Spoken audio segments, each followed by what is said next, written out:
Hindi mo man makamit ang hiniling mo sa buhay mo ngayon. Marahil sa takdang panahon, darating ang kapalaran mo na higit pa sa hiniling mo na mas tunay na magpapasaya sa bawat araw ng buhay mo na yayakapin mo hanggang sa dapit hapon na di kukupas, lumipas man ang maraming bukas.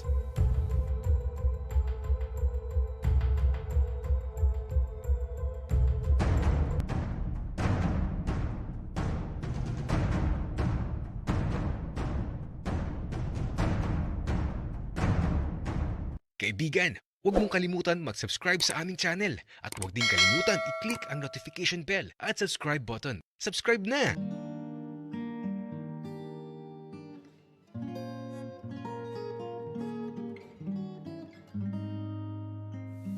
Wala na akong ibang naiisip na pwedeng mangyari kay Don Ramon. Kung alam ko lang na huling pagkikita na namin, sana pala sinamahan ko na lang siya sa huling sandali ng buhay niya. Pangalawang tatay ko na siya, kaya masakit kung mawawala siya ng ganun lang na di ko man lang natupad ang isang kahilingan na minsan niyang binanggit sa akin. Ang sabi ni Don Ramon, kahit makita lang niya ulit si Roberto, yung tatay ni Tito Berto, masaya na siya.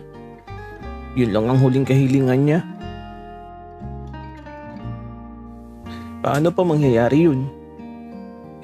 Wala na si Don Ramon. Kaya ito, pagpasok sa loob ng bahay, gulong-gulong isipan ko.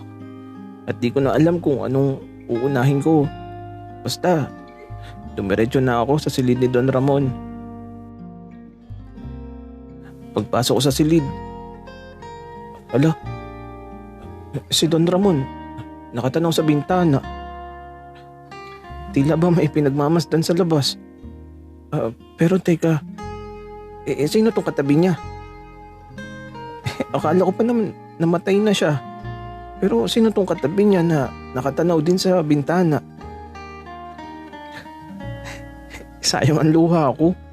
Akala ko patay na siya. Miguel, iho, andiyan ka pala. Bakit? Pumasok ka na lang bigla. Wika ni Don Ramon pagharap sa akin. Tapos, humarap din yung kasama niya. Hala, kilala ko yun ah. Natulala tuloy ako kasi yung papa ni Tito Berto.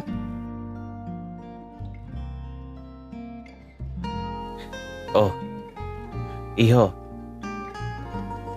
Kamusta? Di mo man lang nabanggit na magjowa pala kayo ng anak ko. Si Ramon pa ang nagsabi sa akin. Nahiya ako bigla sa sinabi ng papa ni Tito Berto. Magkahalo tuloy yung emosyon na nararamdaman ko. Masaya na nahihiya na parang ewan. Basta magulo yung nararamdaman ko. At eto, pumasok na din sa silid si Tito Berto. Pagkakita niya sa papa niya, ala, natulala na lang siya.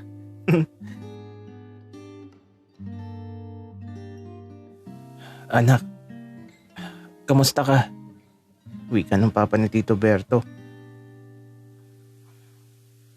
Okay lang ako, papa. Ikaw ba? Hindi na sumagot yung papa ni Tito Berto.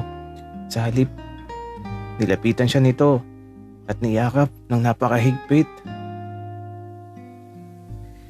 Siguro, kung makikita nyo ang nakikita ko, magiging masaya na lang talaga kayo. Kaya nga ito, nakangiti lang ako. At nung matapos siyang yakapin ng papa niya, ako naman ang niyakap ng papa ni Tito Berto.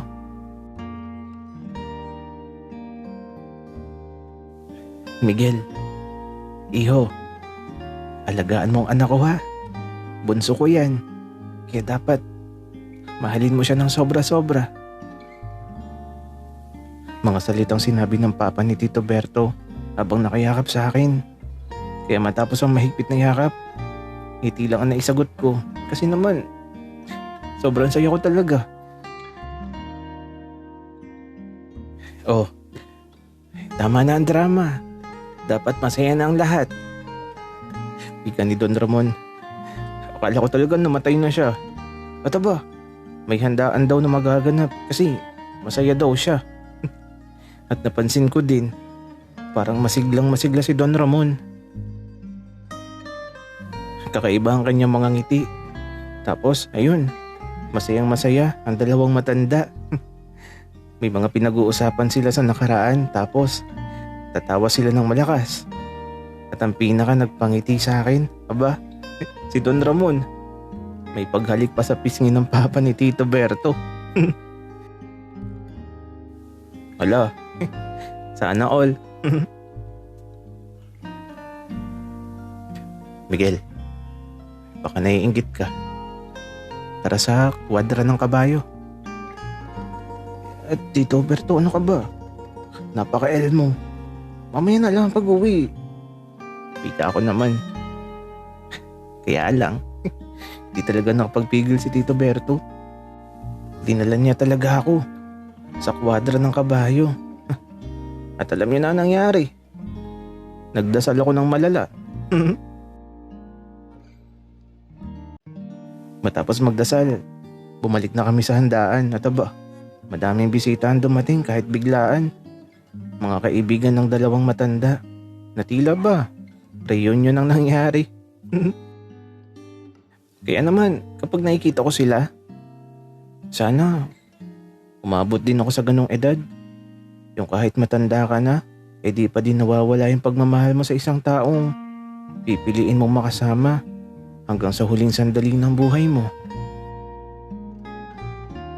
Ang sarap magmahal, tapos masarap pa yung mahal mo. Wala na talaga akong may hiling pa. Kasi tila ba, ibinuhos na sa akin ng lahat ng hiniling ko. Kaya naman, habang nagkakasiyahan, aba, teka, may paparating na sasakyan. At parang kilala ko ang sasakyan na yun. Teka lang, bakit nandito sila? Kaya ito, pagkababa nila sa sasakyan, nilapitan nila kaagad si Don Ramon. Kung sa bagay, kilala nila si Don Ramon. Kasi nga, lagi akong dito nauwi dati. Every weekend, dito ako. Lalo na kapag bakasyon, halos dito na ako nakatira kay Don Ramon. Kaya ayun, laging nakakausap nila papa at mama si Don Ramon. Naging close na din talaga sila. Minsan nga kasama ko pa sila mama at papa dito. Kaya ayan, matapos nilang makausap saglit si Don Ramon, nilapitan ako kaagad ni mama. At si papa naman, tinawag si Tito Berto, tapos ayun, nag-uusap sila sa malayo.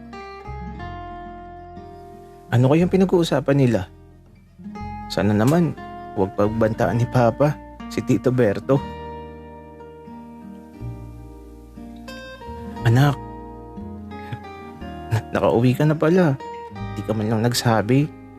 Nalaman ko lang nung tumawag si Don Ramon.